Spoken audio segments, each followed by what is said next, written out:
भगवान की कथा भक्ति, ज्ञान और वैराग्य की त्रिवेणी है। और जिस प्रकार त्रिवेणी के भीतर जब कोई जीव स्नान करता है, उसके पूर्व जन्म के जितने भी पाप हैं, अगर वो श्रद्धा पूर्वक त्रिवेणी के संगम के भीतर स्नान करता है तो उसके जीवन के सारे कष्ट दूर हो जाते हैं, उसके जीवन के सारे पाप दूर हो जाते हैं और वो एक निर्मल पवित्र आत्मा होकर इस संसार में फिर प्रकट होता है। उसी प्रकार ही भक्ति, ज्ञान और वैराग्य, इन तीनों नदियों का संगम भगवान की कथा संकीर्तन के मध्य होता है। जब कोई जीव श्रद्धा और विश्वास को ग्रहण करके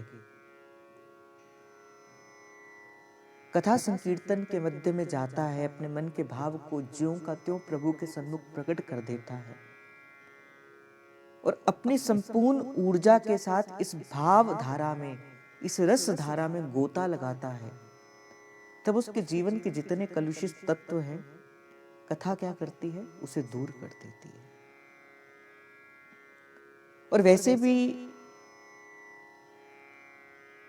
भगवान का आगमन जब पहली बार किसी साधक के जीवन के भीतर होता है तो कथा के द्वारा ही होता है।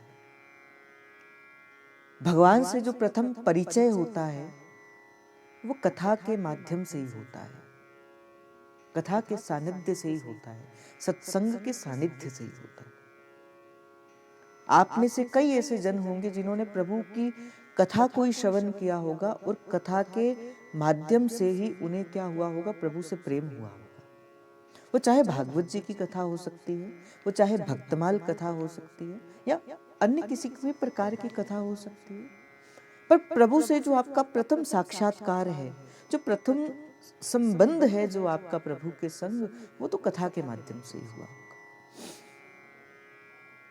और सुखदेव जी महाराज को जब बताते हैं, सुखदेव जी महाराज कहते, बोले कथा मम कर्ण रसायन, ये मेरे कथा क्या, मेरे कानों के रसायन है। प्रभु अगर भीतर प्रवेश करते हैं तो सबसे पहले शब्दों के रूप में ही प्रवेश करते हैं। कथा सुनने से क्या होता है? प्रभु से प्रीति जगती है, कथा सुनने से प्रभु में प्रेम जगता है। इसीलिए कहा जाता है कि जब जीव के पुण्य एकत्रित होते हैं फिर उस जीव को विशुद्ध सत्संग जो है वो प्राप्त होता है। जीव के पुण्यों का एकत्रण होना ही उसे सत्संग के उस मध्य में लेकर आता है। और दूसरी बात कही गई कि जिसे प्रभु मिलना चाहते हो, जो प्रभु से मिलना चाहता है वो तो सत्संग में आएगा ही आएगा, पर जिसे प्रभु भी मिलना चाहते हो वो जीव तो सत्संग में आएगा ही आएगा। क्योंकि जब प्रभु किसी से प्रेम करते हैं तो क्या करते हैं? प्रभु फल के स्वरूप में उसे क्या वस्तु प्रदान करते हैं? जब प्रभु किसी से प्रेम करते हैं तो उसे किसी विशुद्ध संत के चरणों में उसे लाकर धर देते हैं। ये प्रभु का प्रेम जाहिर करने का एक तरीका है। इसीलिए सत्संग प्रभु की कृपा का प्रसाद है। सत्संग प्रभु की कृपा का ही पूंजीभूत रूप है। और दूसरी बात मैं आपको एक और निवेदन करते हुए चलूं, सत्संग से हमें अर्थ पंचक का ज्ञान प्राप्त होता है। 5 प्रकार का ज्ञान सत्संग हमें प्राप्त करवाता है। बड़े ध्यान से, गंभीरता के साथ इस विषय का चिंतन आप करना, आपको हो सकता है कि लाभ मिल जाए। 5 प्रकार का ज्ञान सत्संग आपको प्राप्त करता है। पहला, अपने स्वरूप का ज्ञान। मैं कौन हूं, मैं कैसा हूं।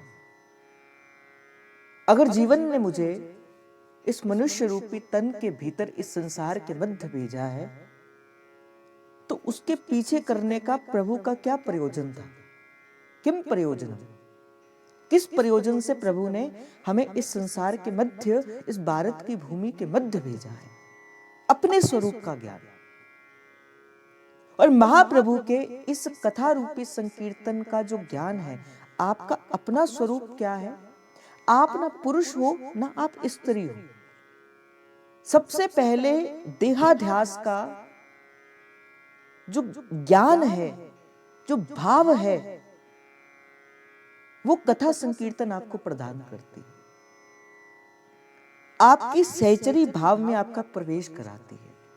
देखो, अगर आप पुरुष होंगे तो किसी के पिता होंगे, किसी के पुत्र होंगे, किसी के जीवन साथी होंगे, तब आपका उसके प्रति एक अपना दायित्व होगा। अगर आप स्त्री होंगी तो किसी की पत्नी होंगी, किसी की माँ होंगी, किसी की बहन होंगी, तब भी आपका एक उत्तरदायित्व उसके अनुसार होगा।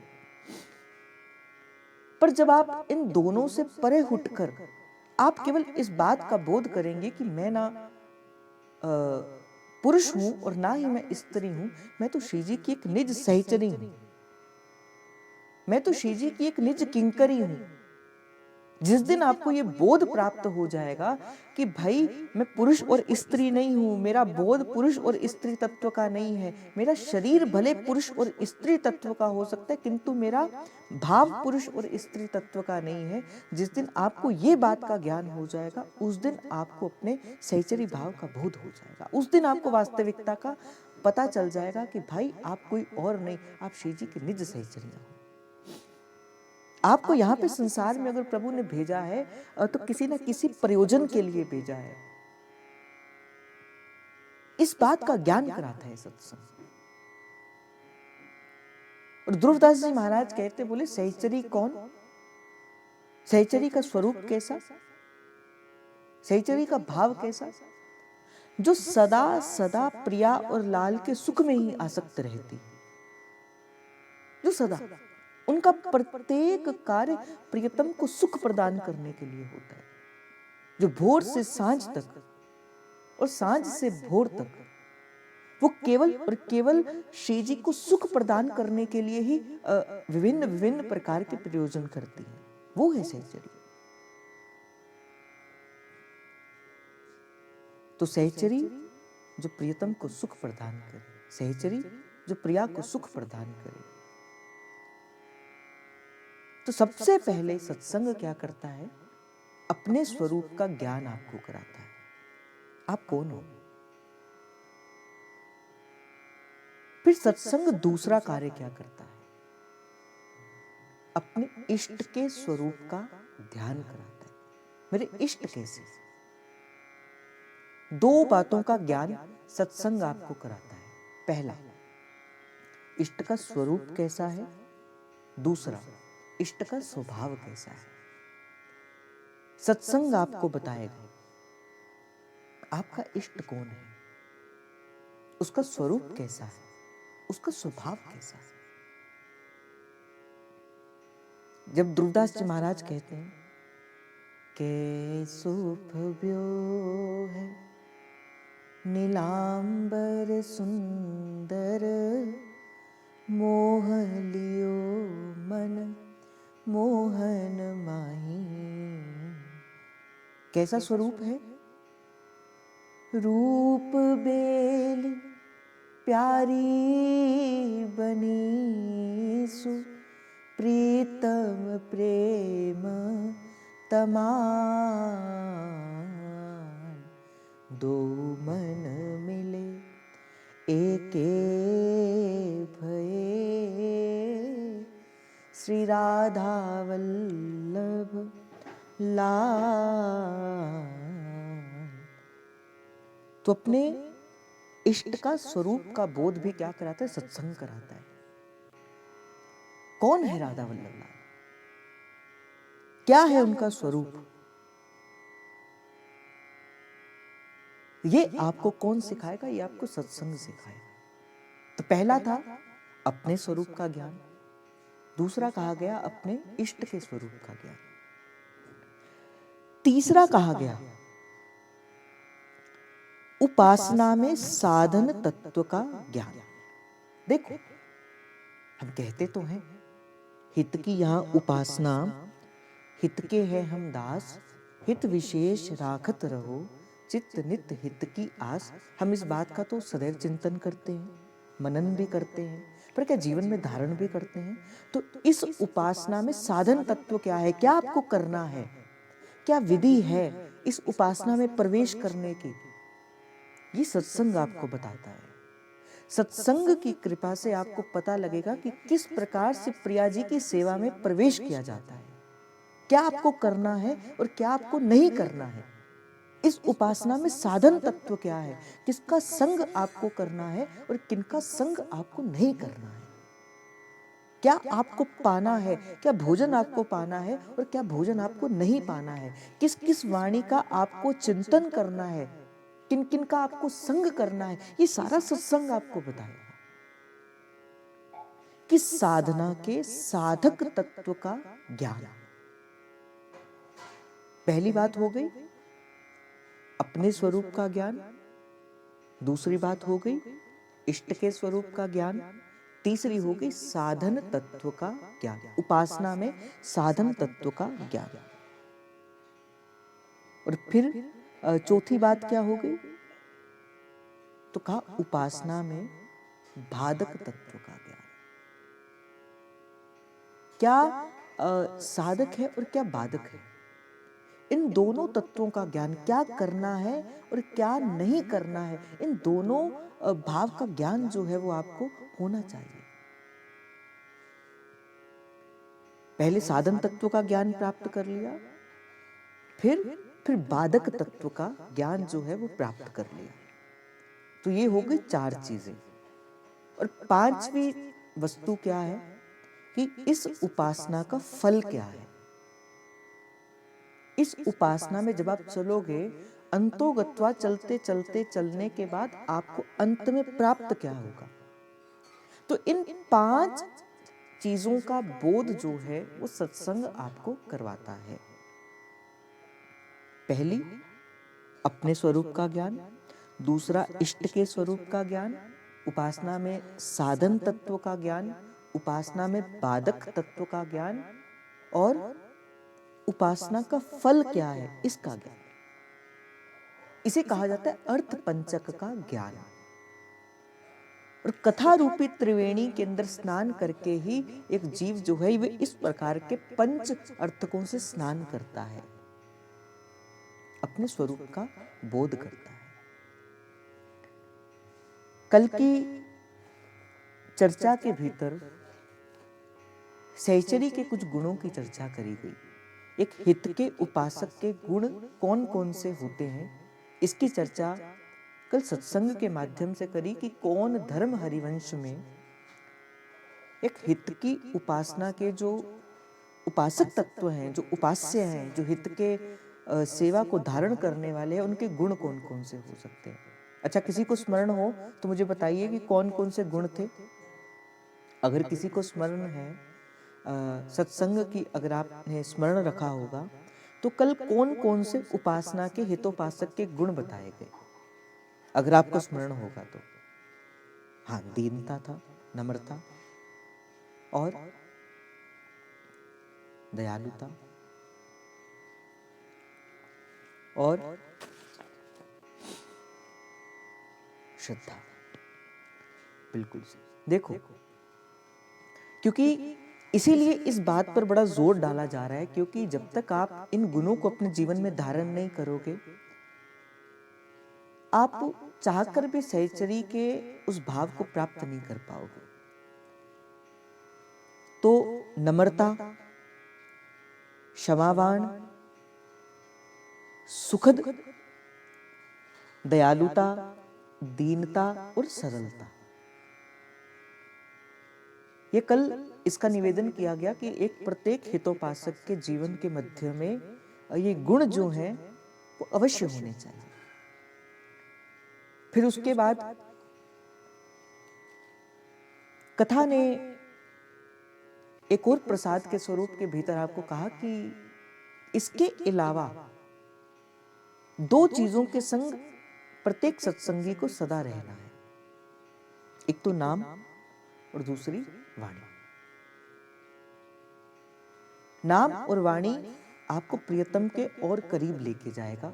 यहां तक की चर्चा कल के सत्र में सत्संग की कृपा से श्री सेवक जी महाराज ने आपको प्रसाद के स्वरूप के भीतर दी।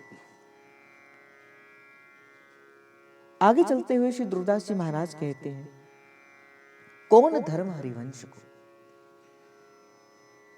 जब व्यास जी महाराज महाप्रभु से मिलने के लिए आए और उस समय मन में अनेक प्रकार के प्रश्न भी थे, एक शास्त्रार्थ करने के भाव से श्री व्यास जी महाराज का आगमन जो है वो कहां पे हुआ, श्री महाप्रभु के पास हुआ।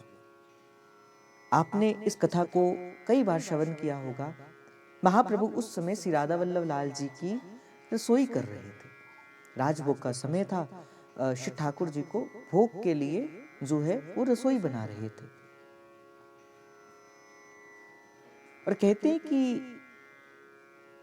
अनेक प्रश्न लेकर श्री व्यास जी महाराज जो है वो उस समय श्री महाप्रभु से मिलने के लिए आए। तो महाप्रभु ने उनसे एक बात कही, और जो महाप्रभु ने एक बात कही वो इस रस का सिद्धांत था। वो क्या थी? महाप्रभु ने कहा कि व्यास जी देखो, आप क्या करते हो कि अनेक अनेक प्रकार के ग्रंथ पढ़ लिए आपने, पंथ पढ़ लिए, ज्ञान को एकत्रित कर लिया, पर ज्ञान तब तक रूखा रूखा है जब तक ज्ञान के साथ भक्ति नहीं होती। ज्ञान से आप दिग्विजय तो बन सकते हो, ज्ञान से अपनी प्रभुता तो आप सारे संसार में डाल सकते हो, पर ज्ञान से प्रभु को प्राप्त नहीं कर सकते। प्रभु से तो भक्ति प्राप्त करवाती। और महाप्रभु ने कहा कि व्यास जी, ये जियो जान, ये जिए जान, जैसे हित हरिवंश प्रपंच बंच सब काल व्याल को खाए। कि जितना तुम कुछ देख रहे हो, आप खुद विचार करो, जब किसी का जन्म होता है तब उसका देह कैसा होता है, उसका शरीर कितना होता है, छोटा सा बालक। फिर धीरे धीरे उसको संस्कार मिलते हैं, फिर धीरे धीरे वो जो छोटा सा बालक था वो एक युवा का रूप धारण कर लेता है, उसकी देह भी बड़ी हो जाती है। फिर क्या होता है, फिर और बड़ा होता है, अपने वृद्ध अवस्था में जाता है, और फिर एक दिन ऐसा होता है कि उसकी मृत्यु हो जाती है, क्योंकि जिसने जन्म लिया है उसकी मृत्यु भी अवश्य होगी। आप खुद विचार करो, आपका जब जन्म हुआ था तब आप कैसे थे, आज आप कैसे हो, और आज के आने वाले 10 साल के बाद आप कैसे होंगे। अब विचार करना इस बात का।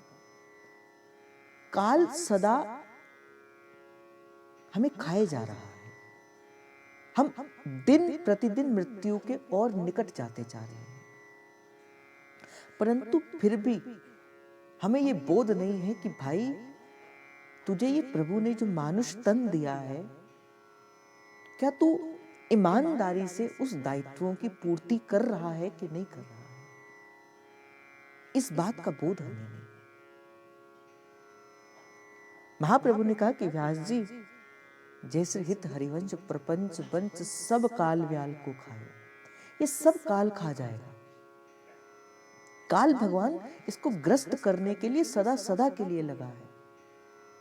जैसे हित हरिवंश प्रपंच बंच सब काल व्याल को खायो, ये जिए जान श्याम श्यामा पद कमल संगी सिर नायो।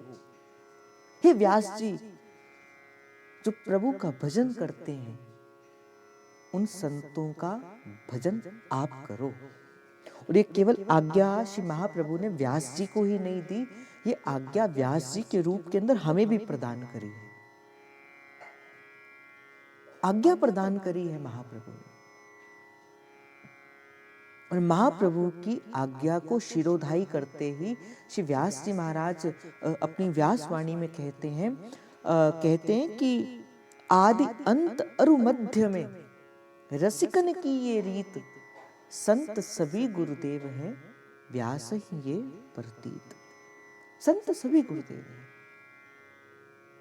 तो ये रस सिद्धांत है हित की उपासना का, कि संत के ऊपर वेद बुद्धि नहीं करने की। ये कौन सा संत है, ये कौन सा संत है, क्योंकि महाप्रभु ने ये धर्म सिखाया है हमें।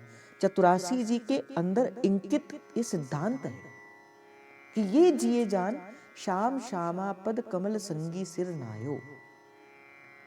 जो श्याम श्यामा के चरणों की सेवा करते हैं, हमें भी क्या करना है, उन पे अपना मस्तक जो है वो निवाना है, झुकाना है। ये कौन बताता है? ये महाप्रभु बताते हैं। ये रस सिद्धांत है। संत सभी गुरुदेव हैं, व्यास ही ये प्रतीति। कोई संत बड़ा नहीं होता, कोई संत छोटा नहीं होता। गुरु अनेक हो सकते, किंतु सदगुरु एक होता है। अनेक संत जो हैं उनमें असंत बुद्धि रखनी है। ये हमें महाप्रभु का रस सिद्धांत जो है वो सिखाता है। ये धर्म है महाप्रभु का। आगे चलते हुए श्री सेवक जी महाराज कहते हैं, कौन धर्म हरिवंश में, कि जो महाप्रभु के दास हैं वो संत भी हो सकते हैं, वो वैष्णव भी हो सकते हैं, वो रसिक भी हो सकते हैं। जो महाप्रभु के दास हैं वो नाद कुल से भी हो सकते हैं और वो बिंदु कुल से भी हो सकते हैं। श्री सेवक जी महाराज कहते, मनसा वाचा कर्मणा, उनको अपना तन मन धन समर्पित कर दो,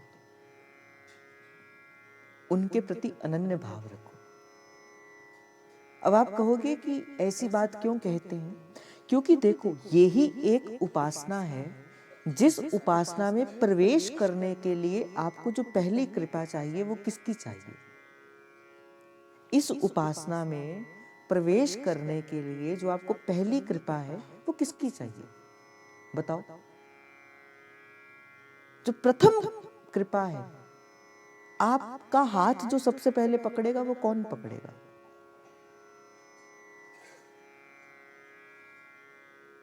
और बताइए। नहीं, नहीं, नहीं, नहीं। इस उपासना में प्रवेश करने के लिए आपका हाथ जो सबसे पहले पकड़ेगा वो कौन पकड़ेगा?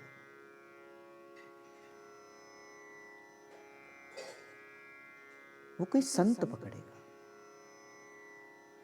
सबसे पहले कोई रसिक आपका हाथ पकड़ के आपको उपासना में प्रवेश कराएगा, फिर आपको गुरु मिलेगा, फिर आपको इष्ट का ज्ञान होगा, फिर महाप्रभु मिलेंगे, फिर अंत में सिप्रियाजू मिलेंगे।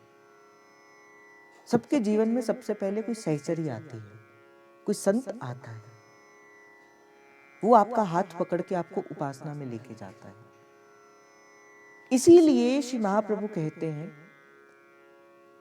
कि जो हरिवंश धर्म के धर्मी हैं, आप उनका संग करो और मनसा वाचा कर्मणा उनको अपना तन मन धन समर्पित कर दो। क्योंकि प्रथम सखियन की कृपा मनाऊं, तब या रस को कनिका पाऊं। दूसरी चीज यहां पे कही, जैसे वो पुनः एक बार कहती हैं, वही बात जो पहले भी सत्संग के माध्यम से कही गई,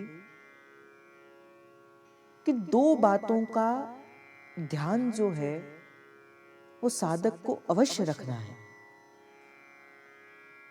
एक सेवा और दूसरी श्री जी के प्रसाद की महिमा। एक हित के उपासक को इस बात का ध्यान हमेशा रखना है। ये पहले भी आपको निवेदन करते हुए कहा गया कि हितोपासक को कभी भी अमनिया भोजन ग्रहण नहीं करना, ये आपको आज्ञा ही नहीं। आप जब कभी भी पाओगे, आप क्या पाओगे? श्री जी का प्रसाद ही पाओगे। तो प्रसाद की महिमा हमारे भीतर यहाँ पे अधिक है। इसके बाद श्री सेवक जी महाराज कहते, एक धर्म आपका और है, आपके गुरु घर पे विराजमान जो ठाकुर जी हैं और राधा वल्लभ लाल जी जो हैं, बड़े ध्यान से इस बात को सुनना, आपके गुरु घर के अंदर विराजमान जो विजय स्वरूप जो ठाकुर जी हैं और जो राधा वल्लभ लाल जी साक्षात मंदिर में कुंज भवन में विराजमान है, उसमें वेद बुद्धि नहीं करनी है। ये लिखा है श्री सेवक जी महाराज ने कि वो दोनों एक हैं। और कहा कि गुरु में और महाप्रभु में भी कोई भेद बुद्धि नहीं करनी है। महाप्रभु ही गुरु के स्वरूप के अंदर इस उपासना का ज्ञान प्रदान करने के लिए इस मनुष्य रूपी तन के अंदर एक लीला कर रहे हैं। बस किस लिए? ताकि आपको उपासना में प्रवेश कराया जाए। दो बातें यहां पे कही गई। देखो, ये थोड़ा सा रस सिद्धांत है और इसलिए हो सकता है कि आपको कई बार सुनते सुनते कुछ चीजें समझ आए और कुछ चीजें समझ ना आए। कुछ चीजें आपको ऐसी लगे कि पता नहीं क्या क्या बात कर रहे हैं, परंतु आप पहले सुनिए इस बात को। हो सके तो इसे अपने जीवन में धारण भी करके देखिए। क्या कहते हैं श्री सेवक जी महाराज कि आपके गुरु में और महाप्रभु में कोई भेद नहीं है। आपके गुरु महाप्रभु का ही स्वरूप है। वो महाप्रभु ही आपके गुरु के स्वरूप के अंदर इस समय इस रस के दान को प्रदान करने के लिए इसी संसार के मध्य में विराजमान है। गुरु गोविंद ना भेद कराही, संतत सकल सुनऊ चित लाही। कहते चित्त लगाकर इस बात को सुनो। गुरु गोविंद ना भेद कराही, गुरु में और गोविंद में अर्थात महाप्रभु में और गुरुदेव सरकार में। महाप्रभु में, गुरुदेव सरकार में और राधा वल्लभ लाल जी में। गुरु गोविंद न भेद कराही, प्रकाश सब संतों को आज्ञा है, संतत सकल सुनऊ चित्त लाही। इसके हृदय में धारण कर दो इस बात को, चित्त लगाकर सुनो इस बात को। क्या ये श्री हरिवंश प्रताप जस, ये महाप्रभु का प्रताप है। इसीलिए अगर आपसे कोई कहे ना कि क्या आपने महाप्रभु को देखा है क्या, तो उत्तर क्या होना चाहिए? हाँ, हमने महाप्रभु को देखा है। क्या आपने श्री जी को देखा है क्या? हाँ, हमने श्री जी को देखा है। कहाँ देखा है? अपने गुरुदेव सरकार की ओर इशारा करके कहना, बोले ये हमारी श्री जी है, ये हमारे महाप्रभु हैं। ये सिद्धांत है भाई इस रस का। कितनी करुणा है अपने गुरुदेव से। कभी गुरुदेव के मन के भाव को जाना करो। कितनी करुणा उनके हृदय के भीतर भरी है। क्या वात्सल्य उनके हृदय के प्रति भरा है, क्या प्रेम उनके हृदय के प्रति भरा है। आप ये बताओ, ये जो प्रेम है, ये जो वात्सल्य है, ये तो श्री जी के गुण है, ये तो श्री जी का गुण है।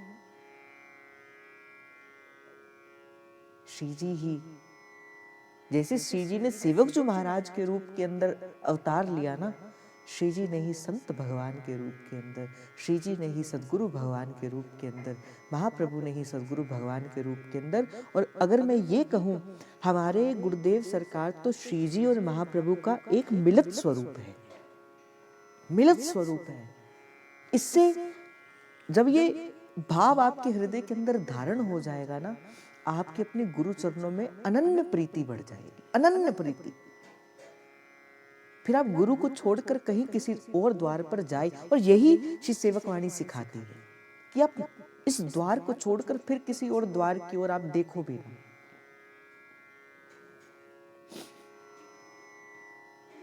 नमो नमो गुरु कृपा निधान, नमो नमो गुरु कृपा निधान। और कहा श्री राधा वल्लभ लाल जी का निरंतर चिंतन करना यही हरिवंश धर्म है। थोड़ी ये जो रस सिद्धांत है, यहां तक की बात करते हुए मैं थोड़ा और भीतर प्रवेश करने की कोशिश करूंगा। वैसे तो आप साधक हो, आपको इस बात का ज्ञान होना चाहिए, पर जो उपासना में थोड़ी गहरा उतरते हैं, उनके लिए फिर जैसे कहते हैं ना, ये आगे का सिलेबस है। परंतु चलो, अभी चल रहा है भाव, तो मैं भी आपको थोड़ा सा बता दूं। ये उपासना कैसी है? अच्छा, मुझे कोई बताए, जैसे कहा ना कि उपासना का फल या उपासना कैसी है। अच्छा, मुझे कोई बताए ये उपासना कैसी है?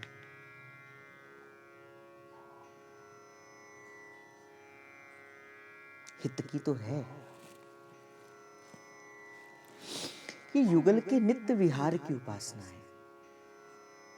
नित्य विहार, ये थोड़ा सा ना, मैं आगे चल के बात कर रहा हूं, कई बार कुछ चीजें खोलनी नहीं होती है, पर चलो शायद किसी के लिए सी प्रियाजू इस बात को खोल रही हैं। बड़े ध्यान से इस बात को सुनना। हो सकता है कि कुछ जनों को समझ आए और कुछ जनों को समझ ना भी आए। जब निज मंत्र का दान दिया जाता है, उस समय गुरुजन इस बात का प्रकाश एक साधक को बताते हैं। हित उपासना, ये युगल की नित्य विहार की उपासना है। नित्य विहार अर्थात सिर्फ प्रिया प्रियतम के नित्य संयोग की उपासना है। या आज भी नित्य प्रियालाल रास मंडल में जाते हैं, श्री प्रियाजू मान करती हैं, श्री प्रियाजू व्याहुला करती हैं, श्री प्रियाजू वन विहार करती हैं और अपने रसिकों को सुख प्रदान करती हैं। इसे कहा जाता है नित्य विहार की उपासना। ये जो कुंज है वो नित्य केली की कुंज है। जो धाम है वो नित्य हित का धाम है। इसीलिए इसे केली कुंज भी कहा जाता है। ये जो उपासना है नित्य विहार की उपासना है। चित्त लगा के इस बात को श्रवण करना। आपको आगे चलकर हो सकता है कि इसमें आपको थोड़ा सा इसका भाव का आपको सहायता मिले। और नित्य विहार की उपासना में, इस निकुंज की उपासना में, इस नित्य केली की उपासना में साधक का प्रवेश होता है। एक सहचरी प्रवेश करती है, जिसे कहा जाता है कि नित्य विहार के तत्व का दर्शन करना, जिसे रसिक जो है वो मानसी भावना भी कहते हैं। मैं थोड़ा सा और इसे खोलकर आपको बताता हूं। बड़े ध्यान से चित्त लगाकर एकाग्र चित्त होकर इस भाव को श्रवण करना। कईयों को समझ आएगी, कईयों को समझ नहीं भी आएगी। 4 तत्व इस उपासना के होते हैं। पहले प्रिया, प्रियाजू। दूसरे प्रियतम। तीसरे वृंदावन। और चौथा सहचर्या। नित्य विहार के 4 तत्व कहे गए, 4 प्राण कहे गए।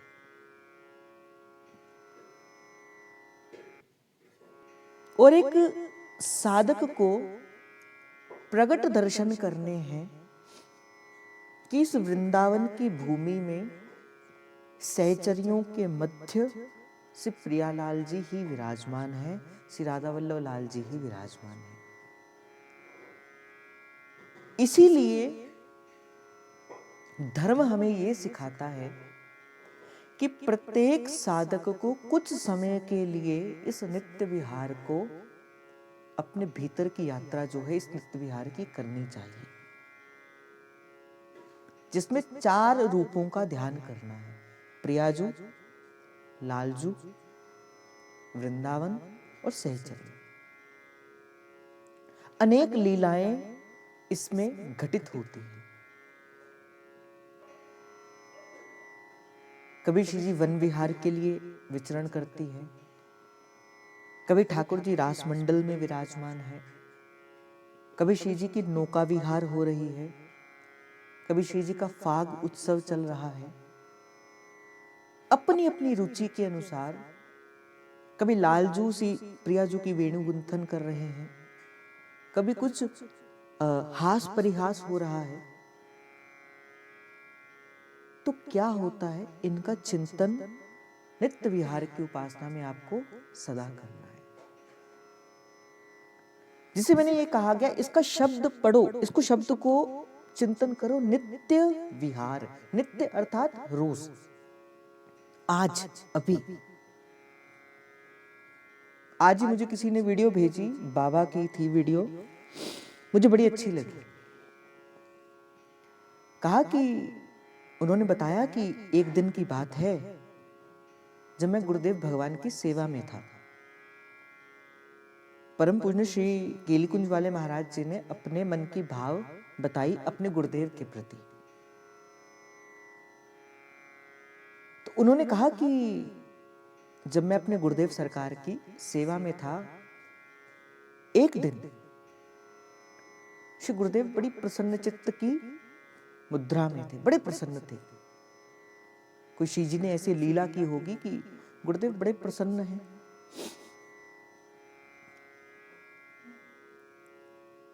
तो कहा कि मेरे मन में आया कि आज गुरुदेव बड़े प्रसन्न हैं, तो क्यों ना अपने मन की बात उनसे पूछ ली जाए, क्यों ना अपने मन की बात उनसे कुछ कर ली जाए। तो गुरुदेव ने कहा कि महाराज जी, अगर आप आज्ञा प्रदान करें तो मेरे मन में एक प्रश्न है, क्या मैं उस प्रश्न को आपसे पूछ सकता हूं क्या? तो गुरुदेव ने हाँ की स्वीकृति के अंदर अपना सिर हिलाया कि हाँ, पूछ लो। कहा ये प्रश्न मेरे मन के भीतर कई समय से था, परंतु कहीं आप डांट ना दें, कहीं आप रूठ ना जाएं कि आप ऐसा प्रश्न क्यों कर रहे हैं, इसलिए मैंने आपसे कभी वो प्रश्न पूछा नहीं। तो परम पूज्य श्री केलीकुंज वाले महाराज जी ने अपने गुरुदेव सरकार से पूछा कि गुरुदेव, क्या आपको कभी श्री जी ने प्रत्यक्ष दर्शन दिए हैं क्या? बहुत बड़ी बात है कि किसी गुरुजन से पूछना, क्या आपको श्री जी प्रत्यक्ष मिली हैं क्या?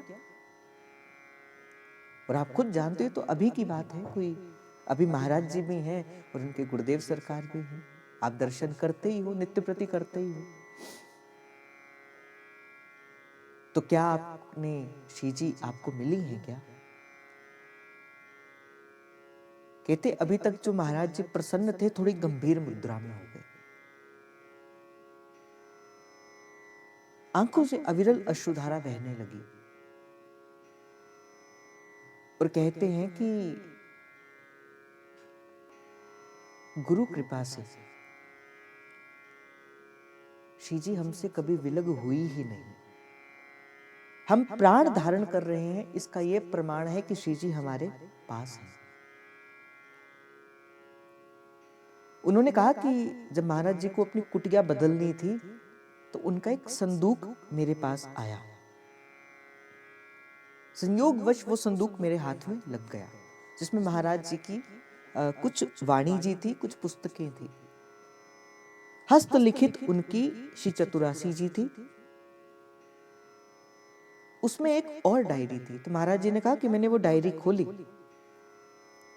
तो उसमें महाराज जी ने अपने साक्षात्कार का वर्णन किया था कि मुझे सबसे पहले श्री जी ने कहां दर्शन दिए। तो कहा कि मुझे श्री जी ने श्री युगल घाट के भीतर ठाकुर जी ने और श्री प्रिया जी ने, श्री राधा वल्लभ लाल जी ने दर्शन दिए। युगल घाट हम भी जाते हैं। और कहा कि लिखा ऐसे था कि किसी साधक को श्री प्रियाजू ने लालजू के संग श्री युगल घाट में दर्शन दिए। पर महाराज जी ने कहा कि वो जो साधक लिखा था, वो साधक कुछ और नहीं था, वो अपने बारे में ही लिखा था कि मुझे श्री स्वामिनी जी ने वहां पे दर्शन दिए। ये क्या है? नित्य विहार की उपासना है।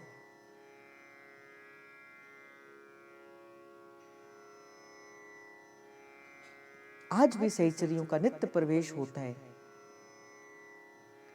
लाल जू ही प्रिया जू है, प्रिया जू ही लाल जू है, सहचरियां ही प्रिया लाल हैं और वृंदावन ही सहचरियां प्रिया लाल और सर्वस्व है।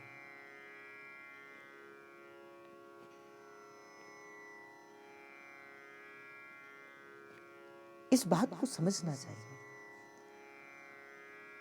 ये जो नित्य विहार की जो उपासना है, ये जो नित्य विहार का जो रस है, कि रस कोई पोथी किताब का नहीं है कि किसी पोथी से, किसी किताब से आपको प्रिया जी के रूप की झांकी होगी, नहीं।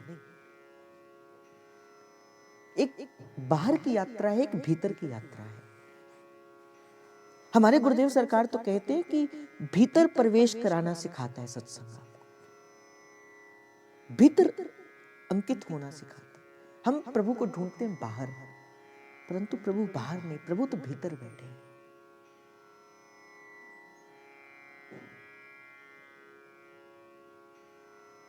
एक दिन ऐसा होगा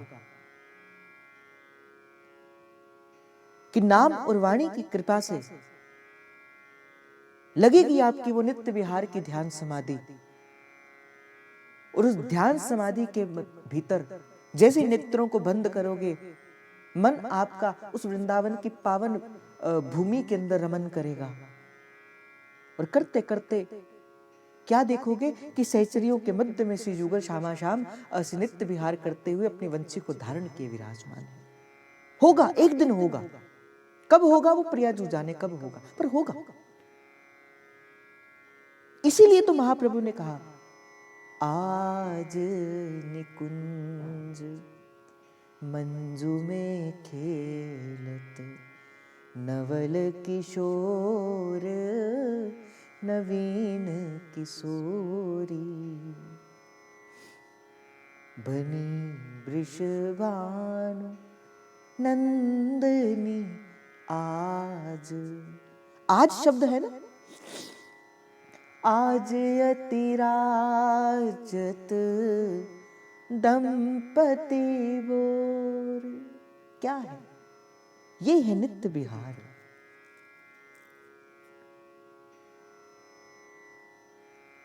प्रिया जू लाल जू के संग है, लाल जू प्रिया जू के संग है, और सहचरियां लाल और प्रिया के संग है। और हम एक दिन ऐसा होगा, हम दूर खड़े उस सुंदर रूप की, उस सुंदर झांकी की दर्शन कर रहे होंगे, और श्री प्रियाजू संग पोड़ी हुई जो हित सजनी के स्वरूप में हमारे महाप्रभु होंगे, और श्री जी हित सजनी को इशारा करके कहेंगे कि हे सजनी चल, वो जो सखी दूर खड़ी हमारे नित्य विहार को देख रही है, पकड़ उसका हाथ और ला मेरे सन्मुख लाके उसे खड़ा कर दे। एक दिन तो होगा ऐसा, क्योंकि देखो अपना तो कोई साधन नहीं, अपना यही साधन है, नाम पकड़ो, वाणी पकड़ो और नित्य विहार में प्रवेश करो। अगर नित्य विहार की चर्चा कभी श्रवण करनी हो तो परम पूजनीय श्री गोरेलाल कुंजवाली महाराज, श्री किशोरी सरस किशोरी देव जी महाराज, नित्य विहार आज भी उनका समय है। नित्य प्रति संध्या कालीन जब आरती होती है तो उनका नित्य प्रति की रूटीन है, वो मानसिक भावना में चाहते हैं। अनेकों बार श्री जी की कृपा से इस दास को भी उनकी सेवा का अवसर मिला। नित्य विहार की उपासना कृपा है। संत रसिक वैष्णव देखने को इस संसार के जीव होते हैं, पर उनका प्रवेश कहां होता है? जिस देश की प्यारी लागे पौन।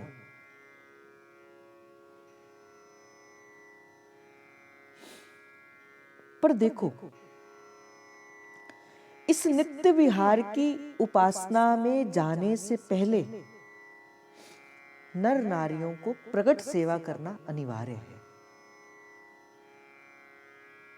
ये जो है वो रसिक बताते हैं, उपासक बताते हैं कि नित्य विहार तक जाने के लिए हमें सबसे पहले क्या करना है? घर पे प्रकट सेवा को विराजमान करना है।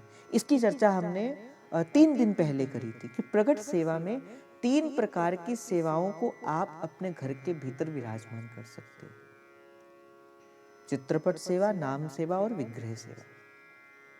और कहते हैं कि जब आपकी प्रकट सेवा में नींव दृढ़ होती जाएगी, जब आपका प्रकट सेवा में अनुराग बढ़ता जाएगा, तब धीरे धीरे नाम की कृपा से, निज की कृपा से प्रकट सेवा आपको क्या करेगी, आपकी जो प्रकट सेवा है ना, आप उनके हाव भाव को समझना शुरू कर दोगे। आपको लग रहा होगा कि मैं पता नहीं क्या क्या बातें कह रहा हूं, पर ये इसी देश में होने वाली बातें हैं, इसी उपासना में होने वाली बातें कि जब आप सेवा में प्रवेश करोगे, नाम और वाणी के संग जब आप सेवा में प्रवेश करोगे, प्रकट सेवा में, आपको कभी प्रियाजू हंसती हुई दिखेंगी, कभी प्रियाजू थोड़ी उदास भी दिख सकती हैं, कभी प्रियाजू आपके मन में बैठकर कोई किसी लीला का चिंतन कराएगी, कभी किसी लीला का चिंतन कराएगी। यही श्री सेवक जी महाराज कहते हैं। देखो बात क्या होती है, हमने केवल और केवल सेवक वाणी को पढ़ा है, समझा नहीं है, चिंतन नहीं की, और यहां से तो जो कहा जा रहा है वो केवल और केवल गुरु प्रसाद है।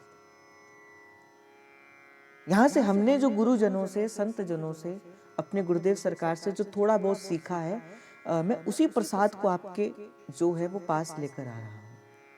मेरे अपने कोई इसमें शब्द नहीं है, देवनहार कोई और है, और जो देवे दिन रहे।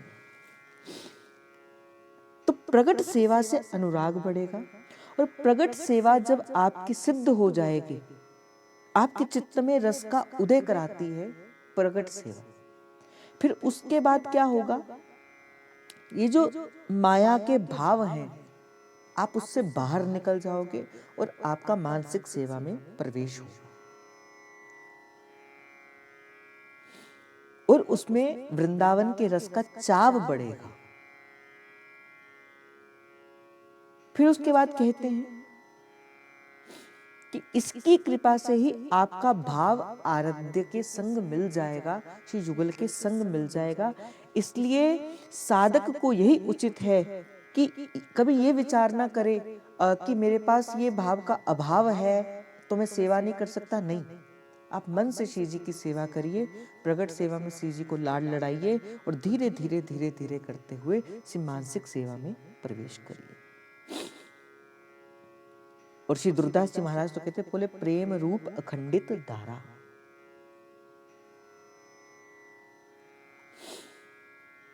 दूसरा कहा,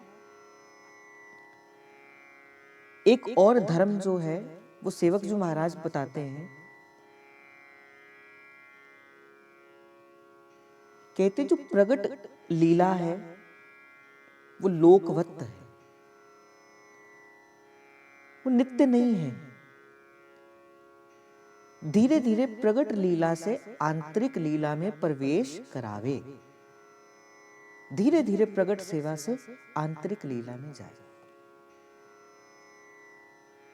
इस बात का चिंतन आज बैठकर हो सके तो करना। देखो सत्संग में आए हो तो थोड़ा सा विचार कर। देखो ऐसा नहीं है कि मैं यहां से कुछ भी कहता चलूं और आप करते, यहां से जो कहा जा रहा है वो रस का सिद्धांत है, और ये से नहीं कि कुछ भी हवा से कुछ भी बातें ली, नहीं, जो है वो गुरु कृपा से प्रसाद के स्वरूप में ही आपको दिया जा रहा है।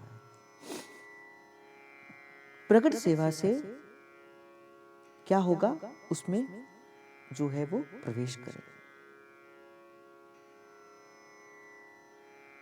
उसके बाद कहते ग्रस्त और विरक्तों के विचार से उनकी रहने के स्तरों में भेद है।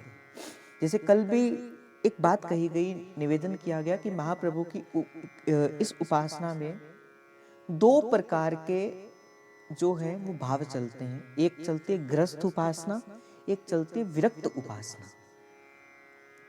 विरक्त उपासनाओं के अपने नियम कहे गए और ग्रस्त उपासना के अपने नियम कहे गए। ग्रस्त अपने अनुसार चलाता है और विरक्त अपने अनुसार चलाता है। कहते विरक्तों के लिए जीविका के उपार्जन की 4 वृत्तियां हैं। अब जो विरक्त है उनके लिए नियम कठोर है। उनको धर्म सिखाता है हरिवंश धर्म कि 4 वृत्तियों से ही वो अपने जीवन का उपार्जन कर सकते हैं। आप हो तो गृहस्थ, पर आपको इस बात का बोध होना चाहिए। हो सकता है कि किसी के मन में विरक्त जीवन जीने का भाव हो, तब आपको पता होना चाहिए कि ये क्या है धर्म हरिवंश का। पहली है चुटकी वृत्ति। चुटकी वृत्ति में क्या होता है कि आप किसी के भी घर से आटा कच्चा जो है वो थोड़ा सा मांग सकते हो। विरक्तों के लिए ये नियम है। चुटकी वृत्ति कहा जाता है इसे ब्रज के अंदर, चुटकी वृत्ति, कि किसी एक वैष्णव के घर से, गृहस्थी के घर से एक चुटकी आटा, उतना कि जितना आप ठाकुर जी को भोग लगा के आज पाओ, और सुबह के लिए जो है वो आपको एकत्रित नहीं रखना, उसको कहा जाता है चुटकी वृत्ति, कि कच्चा जो है वो भोजन आप मांग सकते हो। दूसरी कही जाती है मधुकरी वृत्ति। मधुकर क्या होता है? जैसे फूल क्या करता है कि मकरंद का पान करता है, मधुकर का पान करता है। मधुकरी वृत्ति में क्या होता है कि भ्रमर जैसे फूल से रस लेकर केवल उदर की पूर्ति कर लेता है, विरक्त महात्मा भी घर घर से थोड़ा थोड़ा सिद्धांत लेकर केवल उदर की पूर्ति करे। विरक्त क्या कर सकता है? विरक्त को क्या कर सकता है कि किसी के घर से मांग कर जो है वो मधुकरी कर सकता है, पर इसका क्या नियम है कि केवल विरक्त 3 घर से ही प्रसादी जो है वो मांग सकता है। और अगर 3 घर में से पहले घर पे ही उसको प्रसादी मिल जाए तो अगले 2 घर पे वो नहीं जाएगा, और अगर तीसरे घर पे भी प्रसादी ना मिले तो विरक्त को चौथे घर पे प्रवेश नहीं करना है। केवल उससे 3 घर पे मधुकरी की आज्ञा है। और कितनी मधुकरी की आज्ञा है? थोड़ा थोड़ा लेकर बस उदर की पूर्ति करे, उतना करे कि सुबह के लिए संशय ना करे। सुबह के लिए उसको नहीं रखना। विरक्त कुल बड़ा मुश्किल का है, विरक्त कुल ऐसा सिद्धांत नहीं। तो पहली कही गई चुटकी वृत्ति, दूसरी कही गई मधुकरी वृत्ति, तीसरी कही गई अनायासी या आकाशीय वृत्ति, जिसे कहा जाता है करपात्री वृत्ति। करपात्री वृत्ति में आपने देखा होगा कि उनके हाथों में एक पात्र होता है जिसके बीच में वो किसी से जो है वो मांगकर कुछ जो है वो ले सकते हैं, जिसमें धन भी हो सकता है या कुछ और भी हो सकता है, पर उतना जितना उनके उदर की पूर्ति को करने के लिए ही आवश्यक हो। इसे अनायासी भी कहा जाता है और आकाशी भी कहा जाता है। तो ये क्या हुए? ये रस सिद्धांत है। किनके लिए ये धर्म है? हरिवंश धर्म के विरक्त उपासकों के लिए। अब बात आती है गृहस्थ उपासकों के लिए। गृहस्थी का धर्म है कि न्यायपूर्वक कुछ उद्यम करे, अर्थात मेहनत करे। दूसरा, धनोपार्जन करे, धन को कमाए, या आकाशीय वृत्ति स्वीकार करे।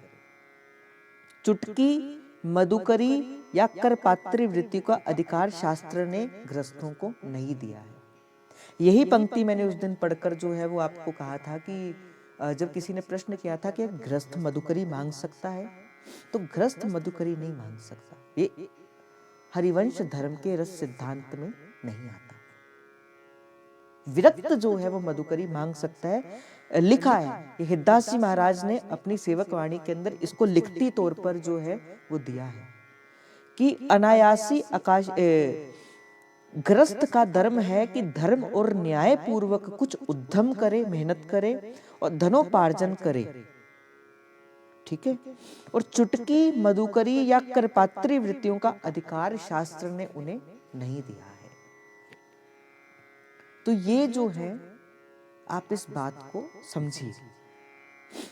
फिर उसके बाद कहते हैं उपरोक्त सब करता हुआ, ऐसी बात नहीं है कि अगर जैसे अभी कई लोग कह सकते हैं कि बोले मेहनत करने को तो प्रभु ने कहा है, काम करने को तो महाप्रभु ने आज्ञा प्रदान करी है, हरिवंश धर्म है तो कोई भी काम कर ले। नहीं, वो कार्य करना है जिससे माया के प्रपंच के विलासों से वो दूर रहे। ये नहीं कि कुछ भी कर लिया, धन को करना है, हम गृहस्थ हैं तो धन चाहिए तो कोई भी कार्य कर लिया, नहीं, ये नहीं करना। माया के प्रपंच से जिससे वो दूर रहे, ऐसा कार्य करना है कि जिससे वो भोग और विषय विलासताओं में ना फंसे। कोई ऐसा कार्य साधक को नहीं करना है। और कहते हैं कि 5 विघ्न, यहां से हरिवंश धर्म का विश्राम होके अगला प्रश्न के अंदर हम प्रवेश करेंगे। 5 विघ्न एक रस सिद्धांत में होते हैं। महाप्रभु के इस रस सिद्धांत में 5 विघ्न कहे गए। हो सके तो इसको समझना। पहली, मनमुखी साधना। मैंने 2 चीजें आपको पहले भी कही थी। एक जीव होता है गुरुमुखी, एक जीव होता है मनमुखी। गुरुमुखी जीव कौन सा होता है? जो गुरु के बताए हुए रस सिद्धांत के अनुसार अपना जीवन चलाता है। जो गुरु ने जो मार्ग दिखाया है, जो इसके अनुसार जो चलता है, उसे कहा जाता है गुरुमुख जीव। और मनमुखी जीव कौन होता है? जो अपने बनाए हुए सिद्धांतों को ही सत्य मानता है। उन्हें ये कुछ लेना देना नहीं है।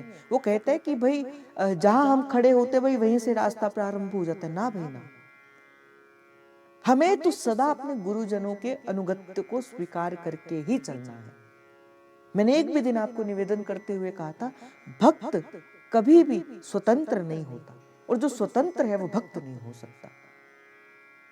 शिष्य हमेशा अपने गुरु के परतंत्र में ही रहता है, वो गुरु के छत्र छाया में ही रहता है। पुत्र तब तक ही सुख की अनुभूति करता है, पुत्र तब तक ही ठीक है जब तक वो अपने पिता के सानिध्य में रहता है। उसी प्रकार ही शिष्य तब तक ही सुखी है जब तक वो अपने गुरु के सानिध्य में रहता है। बालक बनकर रहता है, छोटा बनकर रहता है। तो ये धर्म है हरिवंश का। ये 5 विकार बड़ी जल्दी किसी भी साधक को अपनी उपासना से गिरा देते हैं। आप सभी बड़े ध्यान से, हो सके तो लिख कर इसको अपने पास रख लेना। ये 5 विकार आने लगे कुसंग, उसी समय ही इन 5 विकारों को समझो, क्योंकि सत्संग आपको विवेक देगा कि ये 5 विकार, हाँ सत्संग के अंदर हमने सुने थे। अभी क्या होता है ना, आप नियम करते तो हो, कई बार नियम छोड़ देते हो, फिर पकड़ते हो, फिर छोड़ देते हो, फिर पकड़ते हो, फिर छोड़ देते हो। आपकी निरंतरता तो है ही नहीं भजन में। कभी गुरुमुख बन जाते हो, कभी मनमुख बन जाते हो। अभी बोलो भजन क्यों नहीं किया, सत्संग में क्यों नहीं आए, कोई आ गया था ना भाई, क्यों? ये मनमुख साधना है। नहीं, ऐसा नहीं करना। गुरुमुख साधना, गुरुमुख अर्थात देखो, गुरु जो आज्ञा प्रदान करता है ना, वो कैसे प्रदान करता है? गुरु सत्संग में आज्ञा प्रदान करता है, संत रसिक अपनी वाणी में आज्ञा प्रदान करते हैं। अब सेवक जी महाराज ने आज्ञा प्रदान करी, पहले हरिवंश सुनाम कहूं, पहले हरिवंश नाम लो, हरिवंश सुधर्मिन संग लहो, हरिवंश धर्मियों का संग लहो। बोले कौन से? बोले हरिवंश सुनाम सदा तिनके, सुख संपत्ति दंपति जू जिनके। ये क्या है? ये गुरु आज्ञा है। क्यों? श्री सेवक जी महाराज ने आज्ञा प्रदान करी। कल आपको थोड़ा सा प्रसाद यहाँ से भी दिया गया। जब मैंने आपसे पूछा कि भाई कौन यमनाष्टक पढ़ता है, तो आपने महाप्रभु की आज्ञा को नहीं माना। ये एत दष्टकम बुधस्त्रिकाल माद्रितम पठेत, आपने नहीं आज्ञा मानी। फिर महाप्रभु ने कहा, रसिकों ने कहा, बोले रसिकन संग फिरूं दिन राती, आपको नित्य प्रति संकीर्तन में भी नहीं आना, ये आपने आज्ञा नहीं मानी। तन ही राख सत्संग में मन हूं प्रेम रस भेव, सुख चाहत हरिवंश हित तू कृष्ण कल्प तरु सेव। आपको सत्संग से प्रेम ही नहीं है। और अगर आपको सत्संग से प्रेम, देखो सत्संग से प्रेम किसका होगा? जिसका प्रभु से प्रेम होगा। कथा में वो कर्ण रसायन। अच्छा, आपको पता है महादेव कई सहस्त्र वर्षों तक ध्यान में, समाधि में श्री राधा वल्लभ लाल जी को लाड लड़ाते हैं, और जैसी समाधि से बाहर निकलते हैं तो महादेव एक ही कार्य करते, क्या करते हैं बताओ? जब महादेव भगवान शंकर, देवादिदेव महादेव कई सहस्त्र वर्षों तक जब अपनी ध्यान समाधि से बाहर निकलते ही क्या करते हैं बताओ? सत्संग करते हैं, कथा करते हैं, श्रवण करते हैं, अपितु गाते हैं। वैष्णव नाम अग्रगण्यम शंभु, वैष्णवों में अग्रगण्य है। और हमारे इस हित की उपासना में जो सबसे पहले हितोपासक है वो है महादेव। और अगर आपका कथा से ही प्रेम नहीं है, मैं सत्य कहता हूं, आप छलावा कर रहे हो अपने आप को भी, अपने मन से भी और प्रभु से भी। आप छल रहे हो, आप मनमुखी साधना कर रहे हो। तो पहली कुसंग क्या है? मनमुखी साधना। ये 5 विघ्न है। अगर आप मनमुखी बनकर कर रहे हो तो आप कभी भी आगे नहीं बढ़ सकते। दूसरा कहा गया जीविका दोष, अर्थात द्रवित दूषित द्रव्यों का व्यवहार और खान पान आदि। जैसा खावे अन्न वैसा होवे मन, और जैसी पीजिए पानी वैसी होवे वाणी। तो कल तो बड़े 4 दिन पहले जब हम चर्चा कर रहे थे तो बड़े विस्तार से चर्चा करी गई कि भाई साधक को अन्न तो ग्रहण करना ही नहीं है। अन्न खाओगे तो उसके पीछे उसका अच्छा भी होगा, गुण भी होंगे और दोष भी होंगे। साधक को केवल और केवल जो है वो प्रसाद ग्रहण करना। तो बाधक तत्व क्या है? खान पान का जो है वो परहेज एक साधक को रखना है। तीसरी बात कही गई कुसंग। कुसंगता से साधक को, कुसंग रूपी पशु से साधक को बच के रहना। चौथा कहा गया व्यभिचार, व्यभिचार नहीं करना। आचार और व्यवहार इन दोनों का आपको समन्वय बना के रखना है। कैसा आपको अपने आचरण कैसा होना चाहिए ये आपको पता होना चाहिए। आप हित के धर्मी हो। उसके बाद कहा गया भक्तों का अनादर। भूल कर भी कभी किसी रसिक संत वैष्णव के प्रति भी अगर आपके मन में कोई गलत भाव आ गया, आपको नहीं पता, आपको लगेगा कुछ नहीं हुआ, पर आपको नहीं पता आपकी भजन की हानि हो जाएगी।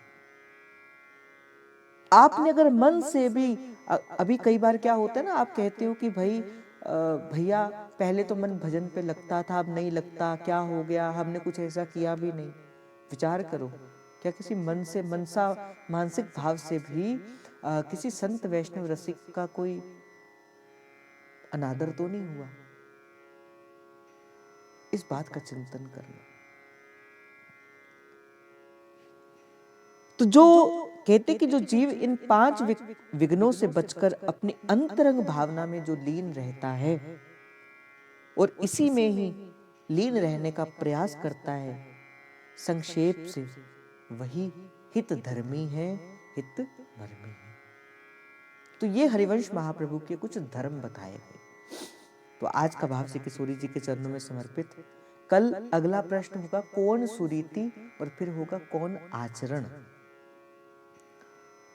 तो हो सके तो समय से पहले आना। 2 दिन से ठीक नहीं आप कर रहे हो। 2 दिन से जब मैं आता हूं तो केवल 70 जन ही होते हैं।